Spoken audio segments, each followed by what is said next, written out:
కొట్టక ముందు చూశానండి పందిరి. చూసినప్పుడు ఏం బాగాల, ఈ ఇందుట్లో ఏం వస్తాయో అని అనుకున్నాను. తర్వాత ఈ మందులు కొట్టారన్న తర్వాత చూశాను, ఇక వాళ్ళే చెబుతున్నారు కాయ దిగుబడి బాగా వచ్చిందని. బాగుంది. ఇప్పుడు మన కంపెనీ ప్రొడక్ట్స్ అన్ని వాడచ్చు సార్, మంచిగా వాడవచ్చు, అన్నీ బాగుంటాయి కదా. బాగా ఇంతకుముందు మన కంపెనీ ప్రొడక్ట్స్ మీరు కూడా వాడేవారు కదా. వాడాను. ఇంక ఈ ప్రొడక్ట్స్ ఇంకా వాడలేదు మీరు, ఈసారి వాడలేదు. వాడతాం. మన కంపెనీ ప్రొడక్ట్స్ వాడే దిగుబడి ఎలా ఉంటాయి సార్? మంచిగా ఉంటాయి దిగుబడులు? మంచిగానే ఉంటుంది. అలాగే మన ఇంకో 2 ప్రొడక్ట్స్ ఉన్నాయి సార్. మనకి చెట్టు పెరిగే టైంలో టేరా ఉంది.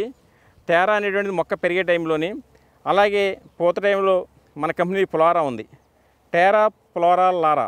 మొక్క పెరిగే టైంలో టేరా వాడండి, పూత టైంలో ఫ్లోరా వాడండి, కాయ దశలో లారా వాడండి. ఈ 3 వాడి అనుకున్న దిగుబడులు 100% తీసుకున్నట్టయితే మన రైతు లాభాల నడలు నడవచ్చు. ప్రతి ఒక్కరైతే చూడండి, ఈ కాయ కూడా ప్రతి గుత్తుకి కాయ కూడా, ప్రతి కాయ షైనింగ్ కూడా మంచిగా వస్తుంది సార్. ఇది